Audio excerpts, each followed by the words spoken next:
বাপের বাড়িতে দ্বিতীয় দিন সকাল থেকে ভিডিওটা স্টার্ট করলাম। সকালবেলায় দেখতে পাচ্ছ একদম দুধ চা হচ্ছে, ওপরে পুরো সরের লেয়ার পড়ে গেছে, যেটা খেতে কিন্তু খুব টেস্টি হয়।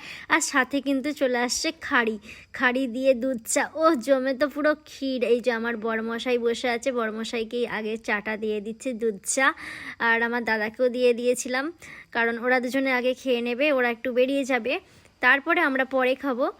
দুজনকে দিয়ে। আমার বর কিন্তু এই দুধ চায়ের সাথে খাড়ি খেতে খুবই ভালোবাসে। তারপরে ব্রেকফাস্টে বানানো হবে হচ্ছে ডিম টোস্ট। ওরা দুজনে যেহেতু তারা আছে, সেই জন্য ওদের দুজনকে আগে বানিয়ে দেওয়া হচ্ছে, আমরা পরে খাবো। ওদের দুজনকেই বানিয়ে দিয়েছিলাম। ট্যানা রেডি হয়ে গেছে গরম গরম ডিম টোস্ট, আর ওপর থেকে একটু কুচানো পেঁয়াজ দিয়ে দিয়েছি ঝিরিঝিরি করে, যেটা খেতে কিন্তু খুবই টেস্টি লাগে। ওপর থেকে আবার একটু গোলমরিচ গুঁড়ো দিলে তো আরও ভালো লাগে, কিন্তু আমার বর বললো গোলমরিচ গুঁড়ো দিয়ে খাবে না, তো ওদের দুজনের জন্য বানিয়ে দিয়েছি, ওরা দুজনে খেয়ে নেবে।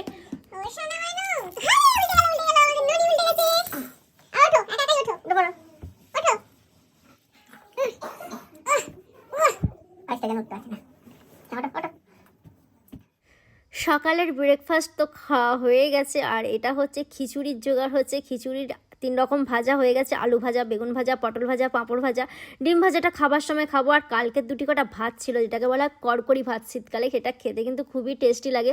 আর অল্প সামান্য একটু চিলি চিকেন ছিল, আর বৌদি একটু আলু ভাতে ছিল, সেটাকে তেল লঙ্কা দিয়ে মাখছে ভালো করে। আমরা 3 জন মিলে একটু একটু করে খেয়ে নিয়েছিলাম এই ভাতটা কিন্তু খেতে খুবই টেস্টি লাগে রোদে বসে বসে, কিন্তু রোদ আর করা ছিল না, আমরা ঘরে বসে বসেই খেয়ে নিয়েছি। খেতে কিন্তু খুবই টেস্টি লাগছিল। এই কটা ভাত আমি নিয়ে নিয়েছি, ওটা খেয়েই আমার মুখ ছেড়ে গেছে, খুব সুন্দর লেগেছে। আর এখানে আমি খিচুড়ির মশলাটা কষিয়ে নিচ্ছি। এর মধ্যে ভেজিটেবলস আছে বিভিন্ন রকমের, যেমন ফুলকপি, ক্যাপসিকাম, গাজর আছে, বিনস কড়াই আছে, এগুলো আমি ভালো করে মশলা দিয়ে কষিয়ে নিচ্ছি। আর বাইরে হচ্ছে উনানে মা খিচুড়িটা করবে। ভাজা তো সব হয়ে গেছে, মা ওখানে উনানে বসে বসে খিচুড়িটা করবে, কারণ খিচুড়ি হতে অনেকটাই সময় সাপেক্ষ। যেহেতু আমাদের উনান আছে, উনানেই করে ফেলে। যেহেতু হচ্ছে যে মা অনেক সময়তেই করে, যখন অনেক জনের আইটেম হয় উনানেই রান্নাটা করে নেয়। আর এখানে সব জ্বালন আছে, আর এগুলো সব আমাদের গাছেরই জ্বালন। তো সেই মুহূর্তে আমার আর কোনো কাজ ছিল না, আমি আর কি করব, এদিক ওদিক একটু ঘুরে বেড়াচ্ছিলাম, এ ঘর থেকে সে ঘর থেকে এ ঘর, এইসবই করছিলাম। আর আমার বর বাবাজিরও আসতে খুবই লেট হয়েছিল, যেহেতু দোকানে খুবই কাস্টমারের চাপ ছিল। আগের দিন সন্ধ্যাবেলা থেকে ওর দোকানটা একটু বন্ধ ছিল, সেই জন্য পরের দিন তো ভীষণ চাপ ছিল। সেই জন্য আর কি করব, নতুন ঘর পুরনো ঘর, পুরনো ঘর নতুন ঘর, এই করছিলাম আমি। আর এসে এখানটা করে বলেইছিলাম তোমাদের, আমাদের ব্যালকনিটা আমার খুব ভালো লাগে, এসে এখানে দাঁড়িয়ে থাকতে, একটু বসে থাকতে ভীষণ ভালো লাগে। মানে কার সঙ্গে কথা বলতে হবে যে তার কোনো মানে নেই, কিন্তু আমার বসে বসে একটু সময় কাটাতে বেশ ভালো লাগে। তারপরে স্নান হয়ে গেছে, স্নান করে নিয়েছি, একদম রেডি করে নিয়েছি, স্নান করে রেডি। আর তখন আমার বর আসে না, বরের আসতে প্রায় 2:45 বেজে গিয়েছিল।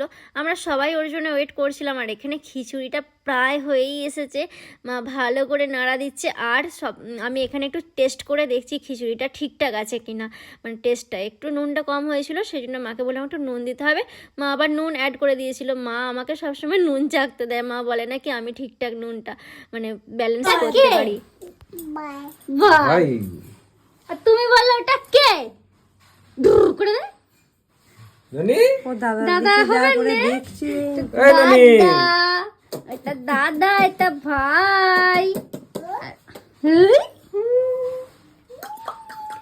ऐसा ना ले भाई उड़के दिसनी होगी ना ना ये देख ना দাদা চলে যাচ্ছি, খেয়ে নেবা, এখানে দাঁড়িয়ে দাঁড়িয়ে খেয়ে নে। यू डाकছে দেখ না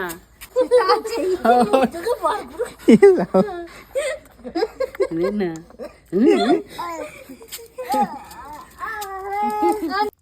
যেহেতু আমার বরের আসতে লেট হচ্ছিল, আমরা সবাই মিলে এখানে বাচ্চাদের সঙ্গে একটু মজাটা করছিলাম। তারপরে আমার বড়মশাই চলে এসেছিলো, তারপরেই আমরা সবাই মিলে খেতে বসে গিয়েছিলাম। ভিডিওটা কেমন লাগলো অবশ্যই জানিও। টাটা।